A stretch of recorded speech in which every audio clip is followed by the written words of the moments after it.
Let's preview the upcoming week/weeks for fantasy basketball. Michael Bolton. Thanks, Josh. It's Michael Bolton here, and it's time for another episode of the Locked On Fantasy Basketball Podcast. Let's get to it. Let's get to it, indeed. You are Locked On Fantasy Basketball, your daily fantasy basketball podcast, part of the Locked On Podcast Network.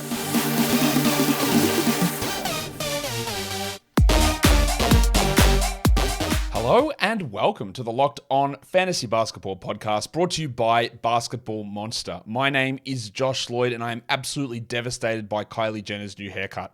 I'm also the lead fantasy analyst at basketballmonster.com, and you can find me on Twitter as always at redrock_bball, on TikTok at redrock_bball, and on Instagram at Locked On Fantasy Basketball. Today's episode is brought to you by LinkedIn Jobs. LinkedIn Jobs helps you find the qualified candidates that you want to talk to faster. Post your job for free at linkedin.com/LockedOnNBA. That is linkedin.com/LockedOnNBA to post your job for free. Terms and conditions apply. Thank you also for making Locked On Fantasy Basketball your first listen every day. We are free and we are available on all platforms. All right, you're going to be a double banger? Go listen to the audio, watch the video. Someone took me seriously and said, Josh, I don't think we actually really need to listen to these shows twice. No, you don't. You're right. You absolutely don't. It's more just to like, hey, go and if you listen to the audio, then just go to YouTube, just play it, let it play through. Let's get the algorithm to love it and push it out further. That's all. But I do have actually something. I tweeted this out and I did post it. My partner's business is nominated for an award here in Australia. And I would love if you guys could just help vote for us. So I'm going to put the link in the description below. And if you guys could to chuck a vote on there, it'd be much appreciated for us just to help get her business a little bit more awareness in the local community down here. So that'd be awesome if you could do that. And yeah, like I'm shamelessly using this platform to help boost her chances, but that's fine. We'll do it. All right, we are here to talk about the upcoming week in fantasy basketball. It is week 17. This is where week designations get tricky because some of you will have situations where this next week, and most of you will have week 17 and week 18 of the real NBA schedule combined into 1 week, and which turns into fantasy week 17. But that's where it gets confusing because then some of you won't, and you'll play separate weeks over this 2-week period, meaning that when we start referencing week numbers, it becomes much better now to start talking dates and referencing them that way. So there's no confusion because again, this is the All-Star break coming up. So we've got 4 days of games coming up in this week and then 4 days of games coming up in the next week. So it's an 8 game day period. And usually the fantasy sites will push that into one combined matchup. So usually you have 7 days of matchups. This time we've got 8. There are some sites and some setups which don't do that, which I think is a bad idea. And they have 2 separate 4-day matchups. I don't like that idea. So I'm going to be referencing most of this stuff based on the combined week 17/18, which all transfers into fantasy week 17 across the All-Star break. So we play Monday to Thursday. There's a big break. And then we play Thursday through to Sunday in that second half of the week. And it does make for some interesting things regarding the fantasy value or the fantasy things that we need to be paying attention to here. And it's an actually terrible time for streaming, to be honest. We have got on Monday, 10 games. Busy day. Probably not a streamer. Tuesday, 6 games. That's fine. Wednesday, 13. Some might say a little bit too busy. And Thursday, 3 games before the beginning of the All-Star Week festivities. And then we get back to work the following week after All-Star on Thursday with just an absurd run of games. 12 games on Thursday, 10 games on Friday, 3 games on Saturday, 11 games on Sunday. So if you are playing in a league where this matchup is split up, and in that second half of the week, which would be week 18 for you, out of those 4 days, there's really 1 streaming day. You've got 12, 10, 3, 11. That's just an absurd amount of games. Basically, every team is playing 3 and 4 nights to end that week. It's just a lot. So we've got 8 game days in total, but in reality, we've only got 3 streaming days. Tuesday, Thursday, and then Saturday in the second week across 8 days. So it's a really, really bad look at streaming. What we do have, though, are some really interesting schedule changes or schedule quirks, I guess, coming up. And we'll talk about the games. We've got the Golden State Warriors, who are the only team to play 6 games. Now, they weren't scheduled to play 6 games across this time frame. One of them was the rescheduled game due to the passing of their assistant coach. So they've got the rescheduled game that's chucked in here. So they have 6 games over this 8-day period, this 2-week period. I'm just going to call it from now on week 17, right? So they've got 6 games in week 17. we have 15 teams that play 5 games. The Hornets, the Cavs, the Nuggets, Rockets, Clippers, Lakers, Bucks, Wolves, Pelicans, Magic, Sixers, Suns, Spurs, Jazz, Wizards. 5 games across those 8 nights in Week 17. We have got 13 teams that only play 4 games during that time frame. Atlanta, Brooklyn, and Boston, Chicago and Dallas, Detroit, Indiana, Memphis, the Knicks, the Thunder, the Blazers, the Kings, and the Raptors. So the 4 games there. And then there is one unfortunate team who plays 1 game, and that's the Miami Heat. And across this Week 17 matchup, the difference between having a Golden State Warriors player who plays 6 games and having a Heat player who plays 1 is stark. It is a huge difference. But as usual, as always, the volume of games is important, but it is not everything. When you play the games is way more important, or especially when you're talking streaming and adding and who am I getting off the wire, when those games are played, especially when a situation like this where they're just all high volume games basically, you can find some very, very weird things pop up over the course of this week. For example, there are 3 quality game days across this time frame. And one team, the Minnesota Timberwolves, not one of them, Minnesota Timberwolves, they're the only team that play on all 3 of those days. Tuesday, Thursday, and then week 2, Saturday. They're the only team. But there are 14 out of the 30 NBA teams who do not play a single quality game across week 17. 14 teams. I'll read them out. The Hornets, the Cavs, the Nuggets, the Rockets, the Clippers, the Pelicans, the Sixers, the Spurs, the Wizards. Those teams that I just read out are teams with 5 games with 0 quality games. So, your Bilal Coulibalys, your Keldon Johnsons, your Jeremy Sohans, your maybe Buddy Hield, Kelly Oubre, DeAnthony Melton for Philadelphia, your Pelicans and Herb Jones, Larry Nance, maybe even Valanciunas, probably not though. Your Clippers and a Westbrook or even a Zubats. Your Rockets, if it's maybe a Jabari Smith, a Jalen Green, a definite Cam Whitmore, and a Men Thompson. Is he going to be startable? The Nuggets, well, you probably don't have... Maybe it's like, it's obviously KCP, who's got a cramp he's caused 2 games to miss from. The Cavs with no quality games. The Hornets with no quality games. So we might be looking at stashing a Trey Mann, or we might have Nick Richards. But do we even start them at all? It's tough, man. 0 quality games. And that's not even including the other teams that have 0 qualities. Atlanta, Chicago, Dallas, Indiana, and Toronto have 0 quality games as well. 14 teams. The Warriors play 6 games, and they have 1 quality game. 1. So we go, that's great. I'm going to stream in Brandon Podziemski. You might use him once. You might use him twice, but you might use him once. Like Kuminga and Steph, cool, no problem. But how often are you going to play Klay Thompson? Once? Twice? Podziemski the same? Wiggins? Like Draymond?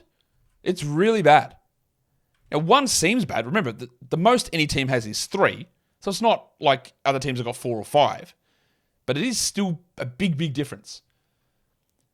The Heat have 3 games for the week, but they've got the same amount of quality games as the Warriors. So a stream of Jaime Jaquez, a Duncan Robinson, a Josh Richardson might have a similar value to a Podziemski, even though they're worse players.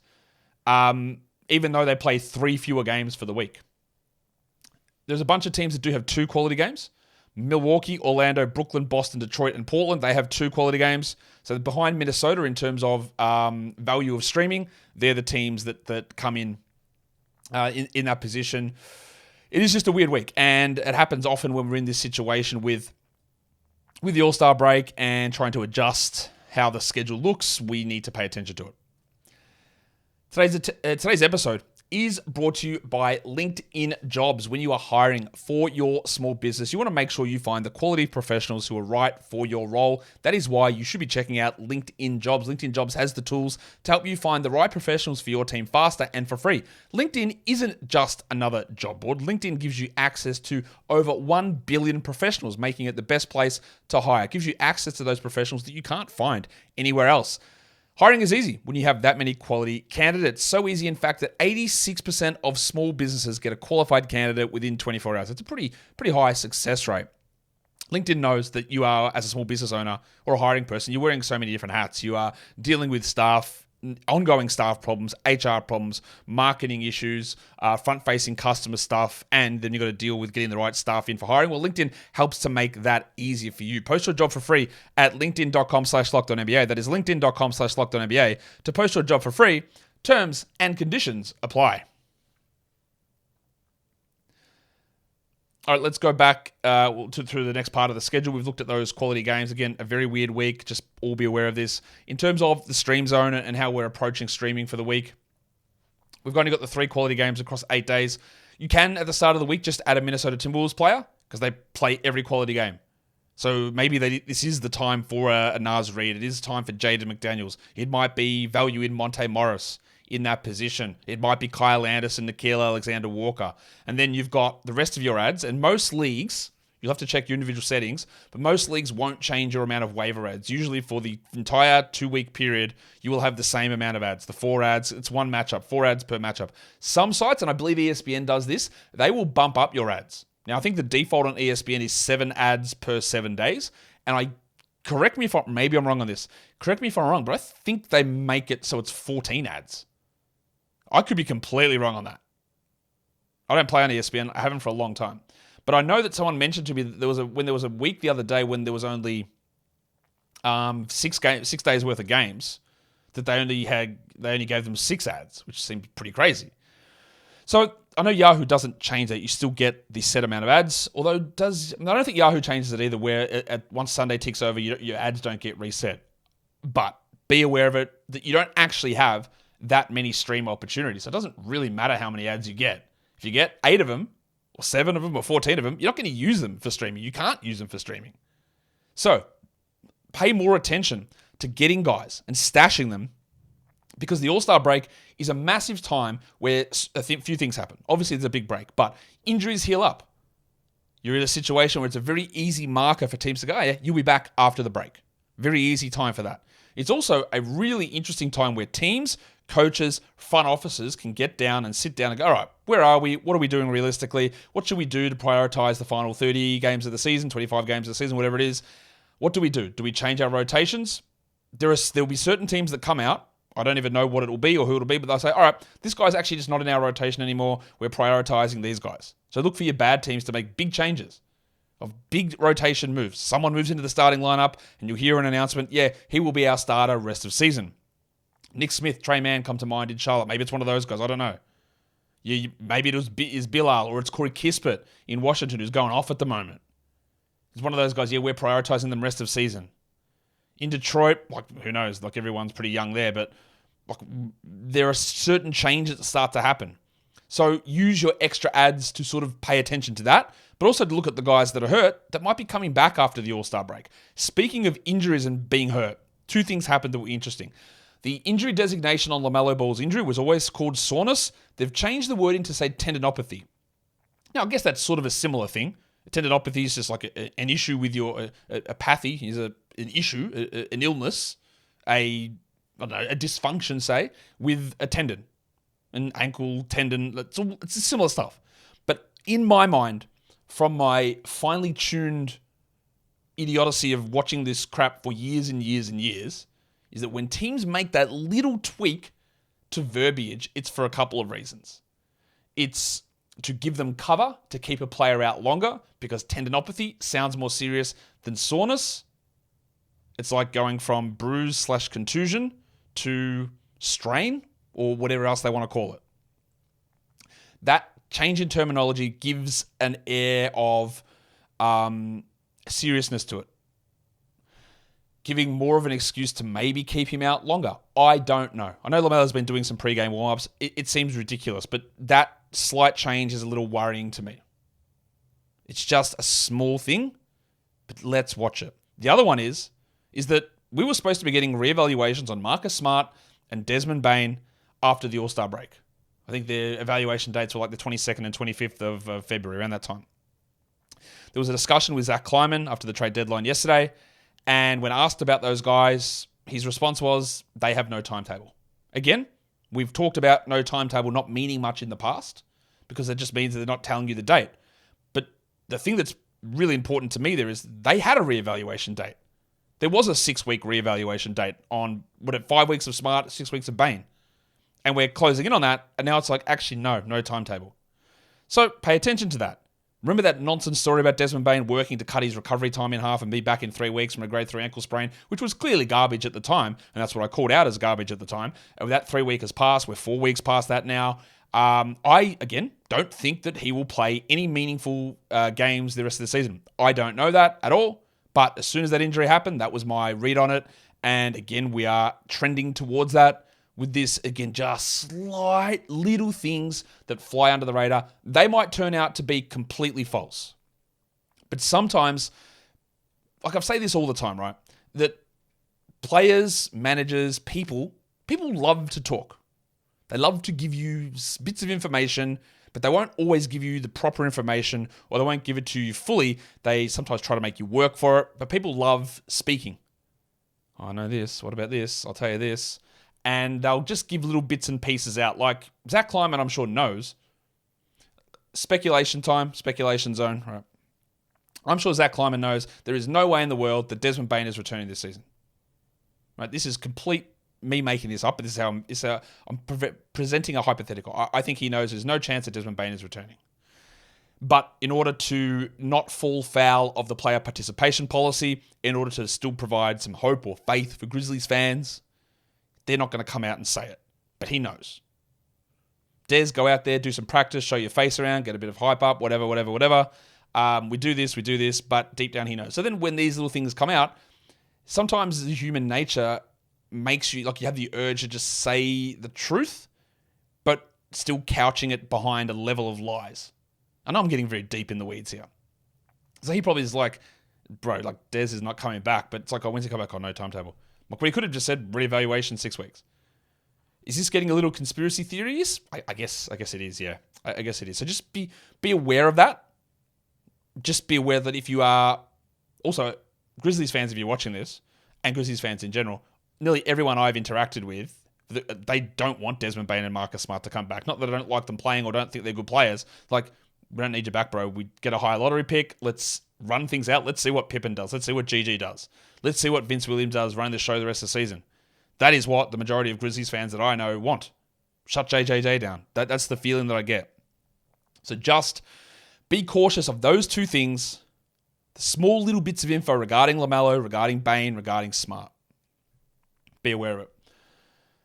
I don't know how I even got into talking about that, but that's where we are. So yeah, that's what I'm saying. Yeah, you can add guys post, like through this 2-week period to stash, to come back after the All-Star break, to pay attention to weird changes in rotations, to take flyers on guys, because you don't need the waiver ads to get maximum streams in, because that ability doesn't exist. There are 3 teams, Milwaukee, Minnesota, and Portland, who play 2 quality games in the first 4 days. Now, for Minnesota, they play the Saturday in the second part as well, but for Milwaukee and Portland, these are their only quality games, so if you're looking to stream them, they are the teams to look at early in the week. So it's a Leaky Beasley, Bobby Portis, Patrick Beverley, Minnesota guys I already just mentioned. Well, that was probably 10 minutes ago before I started ranting. The Portland guys, like, who knows? They've got a million guys in the injury report, but you're looking at a Jabari Walker there. You're looking at Scooter Henderson, who I think is going to have a pretty strong role post-All-Star. And that's one of those teams where is there a decision made across the break where it's like, all right, from here on out, Scoot is starting over Brogdon. Not necessarily saying he will, but that's the sort of thing that can happen across that period of time. And again, I went on too long there, but I hope you got the message. Today's episode is brought to you by Nissan. Are you the kind of driver that likes to push things a little further? Ever wonder what adventure could be right around the corner? Our friends at Nissan have a lineup of SUVs with the capabilities to take your adventure to the next level. The 2024 Nissan Rogue is perfect for city drives and great escapes. Class-exclusive Google built-in is your always updating assistant to call on for almost anything. Gone are the days of connecting your phone. You've got Google Assistant, Google Maps, and Google Play Store built right into the 12.3-inch HD touchscreen infotainment system. The 2024 Rogue is the perfect mid-size crossover for your next adventure. Nissan's incredible lineup also includes the 2024 Nissan Pathfinder. It has room for up to 8, an expansive cargo capacity, and advanced available 4x4 capability. With 284 horsepower and up to 6,000 pounds of towing, when adventure calls, the Pathfinder is there to answer. So take the Nissan Rogue, the Nissan Pathfinder, or the Nissan Armada and go and find your next big adventure. Shop nissanusa.com. All right, let's go through. We've gone the stream zone again. Understand there's very little streaming going on. Schedule quirks. The Thunder have only one game in the first half of this matchup. So in the Monday through Thursday before the break, the Thunder have one game. The Grizzlies and the Heat have only one game in the second half. So there's all those high volume days, but Memphis and Miami have one game in that second half. And in the second half of that schedule, like I said, there is only one quality game day, the 3-game Saturday. So some interesting, weird parts of the schedule happening across this period of time. Back-to-backs. Again, a lot of these days are high-volume days, so the back-to-backs won't really matter. But Monday to Tuesday, we've got Milwaukee and Minnesota with a back-to-back. Tuesday to Wednesday, remembering Tuesday is the low-volume day. Tuesday to Wednesday, we've got a lot of teams. It's Brooklyn, Boston, Detroit, the Lakers, Heat, Magic, Suns, and Kings. So we're watching the Al Horford, Kristaps Porzingis rests there for the Celtics, and that might enable you to stream in a Xavier Tillman on Tuesday. But watch for that one. Is Cade going to sit for the Pistons on the back-to-back? Then you're really going to be looking at Sasa a lot in that one there. Miami should be all right. Orlando, it's Markelle Fultz, and whether he plays or not. You got the Suns and the Kings, who should be okay and pretty exempt. And then Ben Simmons for the Nets, which will open up a lot for Dennis Smith and for Dennis Schroeder. For the next bunch of games, we've got the Wednesday, Thursday to end the first half of the matchup. The Warriors, the Grizzlies, and the Jazz play that combo. If you want to look at again, I talked about it already, the Tuesday, Thursday quality games, pseudo back-to-back, it's Milwaukee, Minnesota, and Portland. And then if we look at this is where things start to get really interesting. The Thursday to end week 1 before the All-Star festivities start, and the Thursday to begin, they'll re-begin the season. The Jazz and the Warriors play both of those days. Now, Thursday before the break is a low-volume day.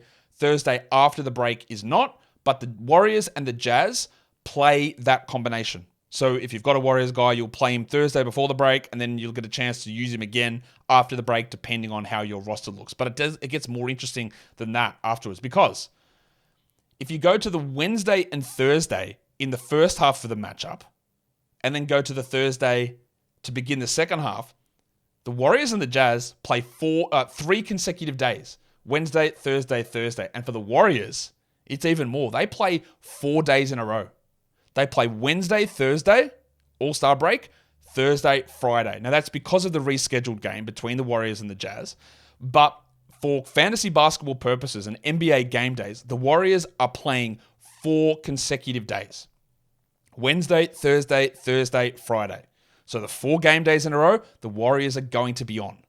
Now, I said they've only got one quality game, and that is that Thursday there. But the value of Steph and Wiggins, probably not Wiggins, Steph and Kuminga in particular, you get to use them 4 days in a row. The Jazz, 3 days in a row. Thursday, Friday of the second half of the week, just ridiculous. Look how many teams play back-to-backs. Charlotte, Cleveland, Denver, Warriors, Houston, Clippers, Lakers, Pelicans, Thunder, Sixers, Suns, Spurs, Raptors, Wizards. Wow, that is too many. That's a lot of teams playing those back-to-backs. And then, at the end of that week, well, there's not that many. Friday to Saturday, it is just the Minnesota Timberwolves. This one here, Thursday to Saturday, this is the gigantic leap. That is Thursday to end week, the first half of the week before the break.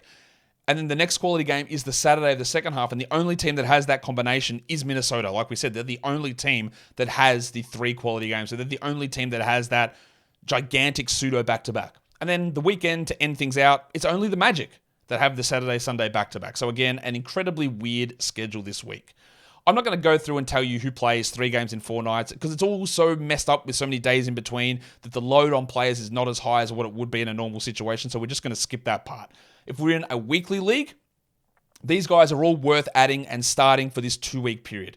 Nick Richards, there is no other center in Charlotte. Yes, Grant Williams might play some center, but Nick Richards, they got 5 games. He should be rostered. Chris Dunn's minutes will push, I think, from like 18 to 23, 24. With 5 games, that's probably enough. But also, they're a team that could make an adjustment through the All-Star break where they come out and say, yeah, from here on out, Keontae George is our starting point guard. From here on out, Taylor Hendricks is our starting power forward next to Walker Kessler. That could happen in the middle of this time period.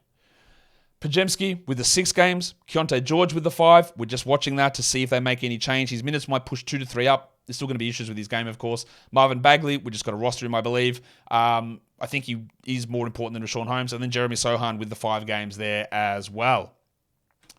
The Miami Heat play the 3 games. That is obviously way less than everybody else. But if you're in a weekly format, I think you can still start Jimmy Butler and you can still start Bam Adebayo. I wouldn't worry with anybody else like Tyler Hero or Terry Rozier.